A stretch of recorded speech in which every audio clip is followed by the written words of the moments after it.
सम्मानित साथियों, सत्संग की आज की स्तुत्य श्रृंखला में हम चर्चा करेंगे कि राष्ट्रपिता महात्मा गांधी जी के कौन से सिद्धांतों का अक्षरता अब तक पालन कर रहा है गीता प्रेस।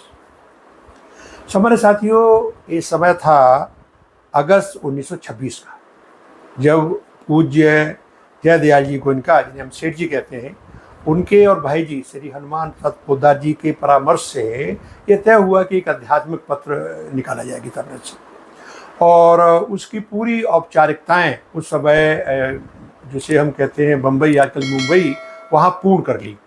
पूरी जो शीर्षक वगैरह लेना होता है, रजिस्ट्रेशन सब कर ली। इसके बाद प्रवेशांक की पूरी सामग्री तैयार हो गई। तो एक दिन भाई जी से जमुना प्रसाद जी बजाज से बात हुई। उन्होंने कहा कि भाई जी ने कहा कि चलो बापूजी से उनके आश्रम में चल के आशीर्वाद ले लेते हैं। जमुना प्रसाद बजाज जी तैयार हो गए और दोनों महात्मा गांधी जी के आश्रम में पहुंचे। गांधी जी ने दोनों को देख के बड़ी मुस्कुरा के कहा, आज अचानक दोनों ने कैसे धावा बोल दिया। प्रणाम वगैरह करके भाई जी ने कहा कि बापू, हम गीता प्रेस से एक अध्यात्म पत्र कल्याण का प्रकाशन करने जा रहे हैं और हम चाहते हैं कि उसमें आपका आशीर्वाद मिले। बापू मुस्कुराए, जैसे उनकी मुस्कुराहट होती है, बोले, हनुमान, गीता प्रेस और कल्याण का तो भगवान का कार्य है, इसमें भला मैं आशीर्वाद देने वाला कौन होता हूँ। हाँ, ये तुम कहो कुछ सलाह दे सकता हूँ, परामर्श दे सकता हूँ, तो मैं तैयार हूँ। इसके बाद भाई जी ने कहा कि बापू, वही जो आपका परामर्श है वही आशीर्वाद है। इसके बाद मैं आपको बताना चाहूँगा, गीता वाटिका से एक पुस्तक प्रकाशित हुई है, भाई जी चरितामृत। भाई जी चरितामृत एक पुस्तक प्रकाशित हुई है, जिसको संकलित किया है श्याम सुंदर दुजारी जी ने। इसमें इस प्रसंग का विवरण है।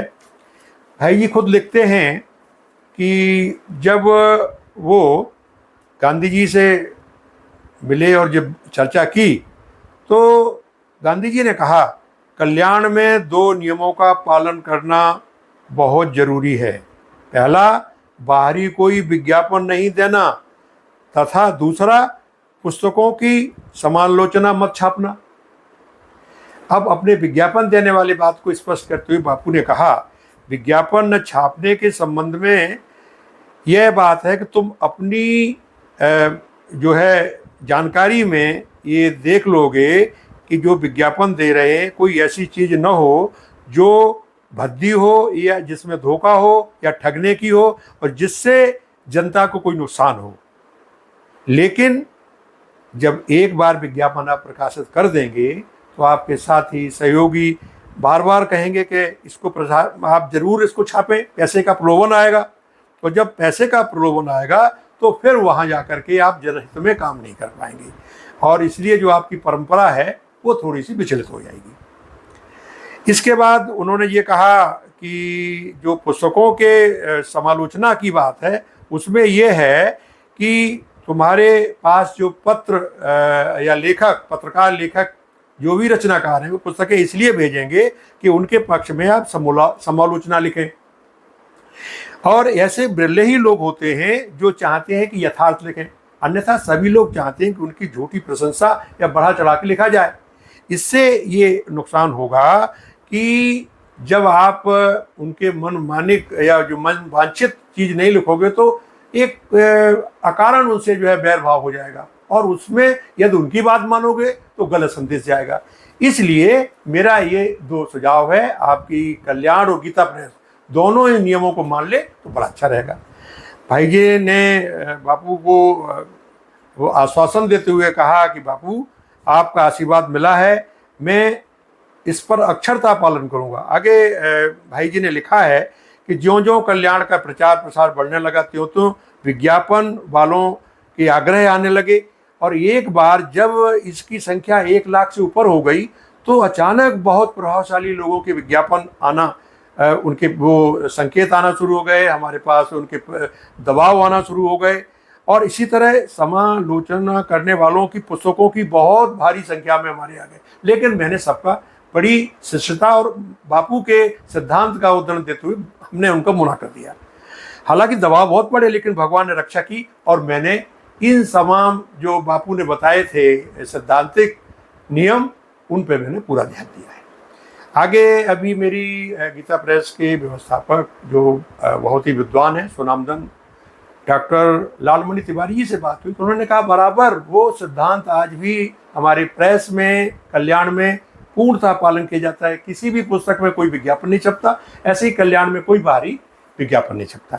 इसके बाद मैं और बताना चाहूँगा, पोद्दार जी ने यानी भाई जी ने गीता रामायण परीक्षा प्रारंभ कराई थी, और उसमें क्या हुआ था कि कंठस्थ करने का पाठ्यक्रम रखा गया। कई लोगों ने कहा कि बापू ये तो वो भाई जी ये तो थोड़ा सा वो है कि लोग नहीं कर पाएंगे, इसमें कम होगा। तो उन्होंने इस मामले में बापू से परामर्श लिया। तो बापू ने कहा कि वो मैं आपको बताता हूँ, ये जो गीता रामायण नियमावली है गीता रामायण परीक्षा समिति की, इसमें दिया हुआ है, पहले पेज पर है। तो उसमें ये है, भाई जी लिख रहे हैं कि बापूजी का दृढ़ मत था कि पाठ्यक्रम में गीता के कुछ अध्यायों को, अधिकांश अध्यायों को कंठस्थ करने पर जोर देना होगा, उसी तरह अनिवार्य भी करना होगा। इसका विकल्प करना मतलब गीता के प्रति विकल्प करना है। ये इतनी गहरी बात कही, और तब से ये हो गया गीता रामायण परीक्षा समिति में कि गीता रामायण के जो उद्धरण कंठस्थ करने के ज़्यादा किए गए और उस पर जोर दिया गया। वर्तमान में जो गीता रामायण परीक्षा के संचालक हैं, तो उन्होंने बंसीलाल जी, उन्होंने बताया कि आज भी बापू द्वारा बताए हुए सिद्धांत पर हम लोग परीक्षा समिति, गीता रामायण परीक्षा समिति अटल रूप से काम कर रही है। सामान्य साथियों, आज हमने आपको ये बताया कि महात्मा गांधी ने गीता प्रेस के लिए जो अपने सुझाव दिए थे, या जो कहें सिद्धांत रूप से जो परामर्श दिया था, उसका गीता प्रेस बड़े दृढ़ता के साथ पालन कर रहा है। आज तो बस यही, आगे फिर किसी प्रसंग में आपसे चर्चा करेंगे। तब तक के लिए आपसे हम विदा लेते हैं।